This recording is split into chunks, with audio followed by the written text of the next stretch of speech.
All right, hello everyone, and thank you for tuning in once again to the Black Box Podcast, BBOR, Black Box Online Radio, coming to you from West Virginia. Today we're going to be examining the case of Michael Bruce Ross, the Eggman, the Roadside Strangler, one of the sort of overlooked kind of serial perpetrators of the later part of the 20th century. This is one that is going to be rather tragic, and we're going to examine a few different sides of it, particularly the kind of thought process that is associated with this sort of criminal behavior. I first found out about this case from the Serial Killer podcast. I really do listen to a lot of podcasts. I mean, I love music, but it seems like anytime I got the headphones on, or sometimes, just when you're just chilling in between stuff, I'm just listening to podcasts mostly, just, different ideas and backgrounds. Forensic Files is a show that I've really talked about, praiseworthy show, and I listen to their podcast on radio.com. I found the Serial Killer podcast on Podcast One, and this was the first episode that I ever heard from them. Checked out some of their other stuff too, like the Long Island Serial Killer. I think I'll be a regular listener, but there are a few things that we need to say about that. When it comes to the case of Michael Bruce Ross, he was a guy that was born in Western Connecticut, and like many of these things, like many people who get pulled into these lives of violence, he was the victim of abuse.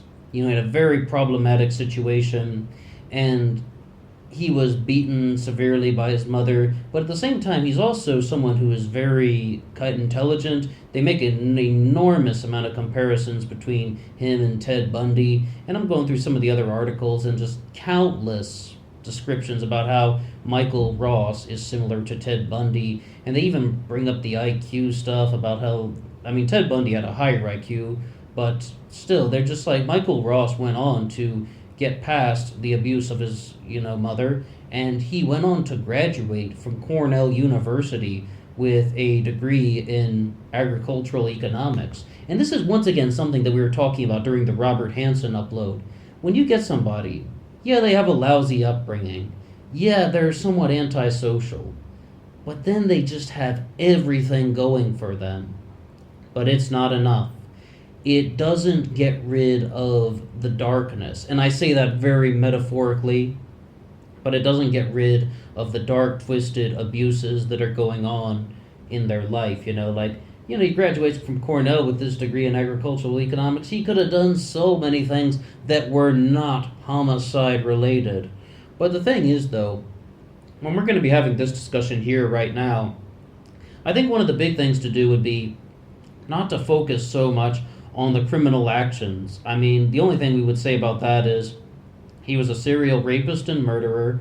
He raped his victims. He kind of would have a frequent ritual where he would have the woman kneel down and perform oral sex on him while he was standing. He frequently raped the women vaginally and anally. So you can see, though, even from that description, there's definitely something about dominance and submission. But it's like, to get away from some of the grotesque details, he had 8 victims, and one of them he did not rape. The other 7 were raped and murdered. And there is also a kind of an unproven account of a woman named Vivian Dobson, who was just an alleged attack by Michael Bruce Ross. The reason why I don't want to focus too much on the details of this is, I think what is much more beneficial for us to do right now is to just kind of look at where are these things coming from, and look at the sort of similarities that we have going on, because you can find countless podcasts and countless discussions and countless articles and documentaries that are going to be giving you all the details of what this particular serial killer did. And I don't really want to glorify that stuff. I don't want to glorify the viciousness of what these guys are doing. And that's one of the reasons why I got out of serial killer stuff for a while. 2012 was when I really had a turning point, when I was just like, it almost seems like there's too much of this. And not that all serial killer films glorify the stuff. We've even talked about Chris Watts recently. He isn't a serial killer, of course, a man who murdered his family, but the documentary that they put out about him was just kind of honest. It wasn't glorifying any of it. It was just like, They were just using the primary source documents, and it was just an honest presentation on the subject. Yes, these things can be honestly studied, but right now I think what is much more valuable for us to do is how does somebody like Michael Ross become a murderer?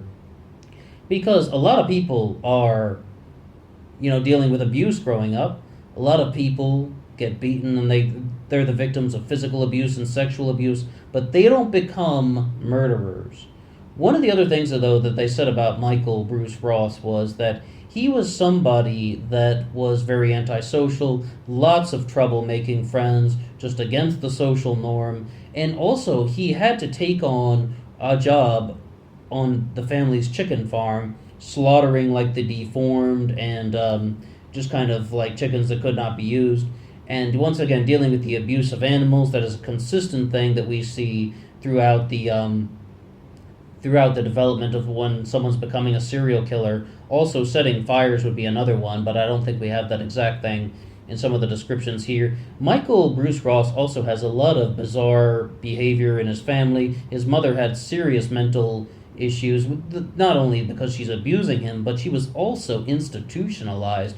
His uncle committed suicide, and that was the reason why Michael had to start slaughtering the chickens, because he took over the job from his uncle who had just committed suicide. So you have very, very large cases of hereditary mental illness in the case of Michael Bruce Ross. And at the same time, though, I mean, he is kind of someone who was able to masquerade for a while as a functioning human being. And in reality, he was. He did do those things. I mean, like, he did have his own accomplishments, and he could have broken out of it. But the thing is, though, when we're going to be talking about all of these sort of just like the mental thought process of a human being, I mean, whoever you are listening to this, maybe you have had a lousy time in your life. Maybe you've had some issues with depression or anything. Countless Americans have had issues with things like depression, as well as other mental awareness stuff, like being angry and frustrated, or feeling rejected, or not knowing what to do and feeling antisocial. I mean, hopelessness, all of these things, the mental awareness stuff. But, think about it, as Americans, so many of us have the basic necessities of life provided for us no matter where we go. And like we have, education, and we also have pathways in life. But the thing is, though, if you don't have the type of social benefit, if you don't have the sort of sense of social awareness and just social health in general, it can really drag you down. So many times we've been dealing with cases where people are just like feeling rejected from society. And even some of the cases we haven't talked about on the channel are just like the Columbine shooting, for example. Everybody describes the Columbine shooters in two ways. They say that they were bullied, that's number one. Number two, they say that they never had girlfriends.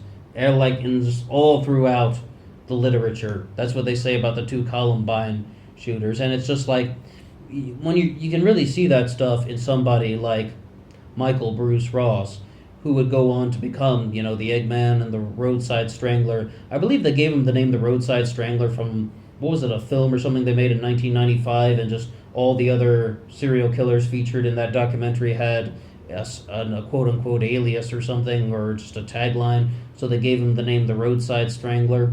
But in reality, he has been overlooked in terms of serial killer lore and such. One of the things, though, that I think that is so important to notice is just that abuse is a cycle. It is a cycle of destruction. And what the person does is they repeat the cycle of destruction because they're just trying to tell themselves that this is normal, like, committing these horrible acts. Because Michael Bruce Ross, if I recall correctly, he's even somebody who is just like, he doesn't even want to kill again, but then he goes out and does it anyway. It's like he knows that it's somewhat wrong, but that's the way that this thing functions. The abused abuse. I mean, you could view it that way, but that's almost a little bit of an oversimplification. It's like you're repeating the cycle of destruction because somehow on an unconscious level, the person is trying to convince themselves that either this is, how it's meant to be, or you could view it from a different perspective, that they feel somewhat broken and they think that this is all I deserve. I only deserve this abusive life. I only deserve this destructive life. I don't deserve anything else. You can view it that way, but there's a reason why that this is kind of a social scientific approach. It's because it's very, very social. You have to kind of just examine it from the social standpoint, and that's not going to give you a definitive answer either way. Michael Bruce Ross went on to become, he was caught, tried, convicted, and then they gave him the death penalty. What was it like? The New York Times was put out an article on him about that. Was he the first person in 45 years to be executed in the state of Connecticut? And yeah, actually, that's exactly what the New York Times wrote. They said he was the first person to be executed in 45 years, and I think he was the last person executed in Connecticut prior to the repeal of capital punishment in that state. So it's like, he had to pay the price and he had to pay the ultimate penalty. I found one article, and if I can find that one again, I'm reading through stuff and I don't remember even the website that I came across it on, something I'd never heard of before, but they were saying that he took on new abilities once he was in prison. He began helping people out, helping inmates with troubles. He converted to Catholicism. He would visit the rosary every day. And it was also like he believed that he would be forgiven. He thought that God had forgiven him for his sins and that he would go to a good place. One thing, though, about Michael Bruce Ross is that he is somebody who had some serious kind of issues, right? I mean, if he's turning into a serial rapist and murderer who's obsessed with dominance, yeah, okay, he has some issues.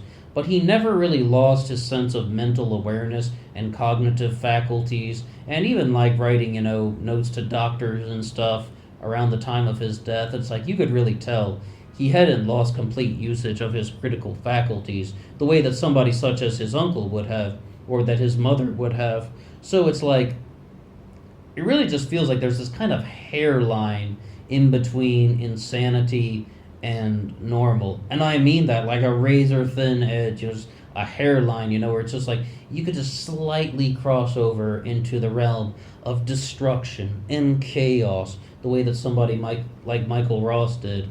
I mean, I think so many of us are just kind of really on the other side. We're on the normal side, but it could be pushed over the edge very easily.